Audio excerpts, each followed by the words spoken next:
নমস্কার বন্ধুরা, শিল্পীর রান্নাবাটিতে আপনাদের সকলকে স্বাগত। ভাত ভাজা খেতে হয়তো অনেকেই পছন্দ করেন, আবার অনেকে একেবারেই পছন্দ করেন না। তবে আজ আমি যেভাবে ভাত ভাজা বানিয়ে দেখাবো, এরপর কিন্তু আপনি ইচ্ছে করেই ভাত বাঁচিয়ে রাখবেন ভাত ভাজা খাওয়ার জন্য। আর লাস্টের টিপটা ফলো করার জন্য এই টেস্টটা কিন্তু ডাবল বা আমি বলবো ট্রিপল হয়ে যায়। তাই অবশ্যই ভিডিওটা এন্ড পর্যন্ত দেখবেন। আর এখনও যদি চ্যানেলটা সাবস্ক্রাইব না করে থাকেন, তাহলে চ্যানেলটা এক্ষুনি সাবস্ক্রাইব করে পাশে থাকা বেল বাটনটা প্রেস করে অল করে দিন। এর জন্য এখানে আমি 2 টেবিল চামচ তেল ভালোভাবে গরম করে নিয়েছি। এবার এর মধ্যে দিয়ে দিলাম 2টো শুকনো লঙ্কা, 1 চা চামচ গোটা জিরে আর 2টো চিড়ে নেওয়া কাঁচা লঙ্কা। তবে ঝালটা আপনারা আপনাদের পছন্দ মতো দেবেন। এবারে একটু 10 থেকে 15 সেকেন্ডের জন্য ভালোভাবে ভেজে নিচ্ছি। দিয়ে দিচ্ছি 1/2 চা চামচ হলুদ গুঁড়ো।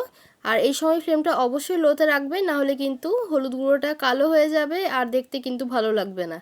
তাই ফ্লেমটা লোতে রাখবেন। নাড়াচাড়া করে 1 মিনিটের জন্য একটু ভেজে নিলাম। এবার এর মধ্যে দিয়ে দিচ্ছি একটা মিডিয়াম সাইজের পেঁয়াজটাকে একটু মোটা মোটা করে কুচিয়ে নিয়েছি। পেঁয়াজটা দিয়ে একটু নাড়াচাড়া করে ভেজে নিচ্ছি। আর দিয়ে দিলাম বেশ কিছুটা কড়াইশুঁটি। তবে কড়াইশুঁটির পরিমাণটা আপনারা আপনাদের পছন্দ মতো কম বা বেশি নেবেন, একটু বেশি করে দিলে খেতে তো ভালোই লাগে। যাই হোক, ভালোভাবে নাড়াচাড়া করে আবারও ভেজে নিচ্ছি। যেহেতু কড়াইশুঁটির সাথে আবারও ভাজা হবে, তাই পেঁয়াজটা আগেই কিন্তু ব্রাউন করে ভেজে নেবেন না। আর আপনারা চাইলে এর সাথে ছোট ছোট টুকরো করে কাটা ফুলকপি, গাজর আপনাদের পছন্দ মতো বা বিনস যেটা আপনাদের পছন্দ আপনারা এর সাথে দিয়ে ভেজে নিতে পারেন। দেখুন একটু লালচে করে ভেজে নেওয়া হয়ে গেছে।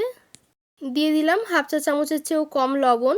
লবণটা ভালোভাবে মিশিয়ে নিলাম। এবার অল্প পরিমাণে জল দিয়ে ঢাকা দিয়ে দিচ্ছি 2 থেকে 3 মিনিটের জন্য।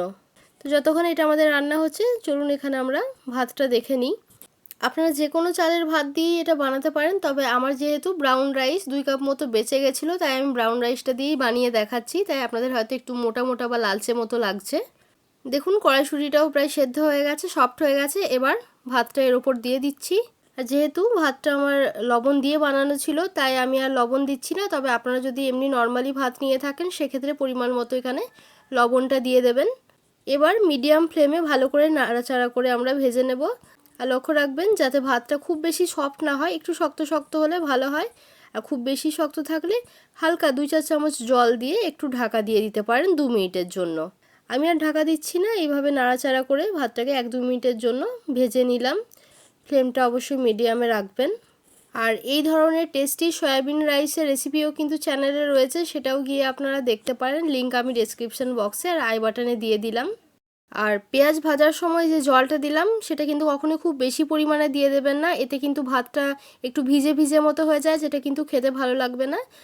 এবার উপর থেকে বেশ কিছুটা ফ্রেশ ধনেপাতার কুচি দিয়ে দিলাম। ভালোভাবে মিশিয়ে ঢাকা দিয়ে দিচ্ছি। এবার এই ভাত ভাজার টেস্টটা আরও অনেক বেশি বাড়িয়ে দেবে। তার জন্য এখানে আমি 1 টেবিল চামচ ঘি নিয়ে নিয়েছি। তবে খুব বেশি ঘি কিন্তু নেবেন না, তাতে কিন্তু খুবই অয়েলি মতো হয়ে যায়, যেটা খেতে ভালো লাগে না। ঘিটা গরম হয়ে গেছে। এবার এর মধ্যে কিছুটা কিশমিশ দিয়ে ভালোভাবে ভেজে নিচ্ছি। ফ্লেমটা অবশ্যই লোতে রাখবেন। দেখুন কিশমিশগুলো ফুলে উঠেছে। এবার ঢাকা খুলে এর মধ্যে কিশমিশগুলো দিয়ে সাথে সাথেই কিন্তু কভার করে দিতে হবে, যাতে স্মেলটা বাইরে বেরিয়ে না যায়।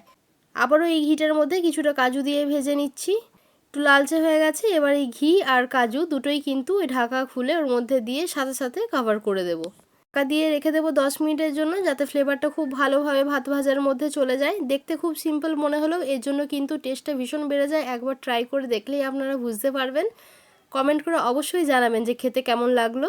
আর রেসিপিটা ভালো লেগে থাকলে চ্যানেলটাকে সাবস্ক্রাইব করে পাশে থাকা বেল বাটনটা প্রেস করে অল করে দেবেন, যাতে যখনই কোনো নতুন ভিডিও পোস্ট করব নোটিফিকেশন আপনাদের কাছে পৌঁছে যাবে। দেখা হবে আবার একটা নতুন রেসিপি নিয়ে। ততক্ষণের জন্য সুস্থ থাকবেন, ভালো থাকবেন, সকলকে ভালো রাখবেন। ধন্যবাদ।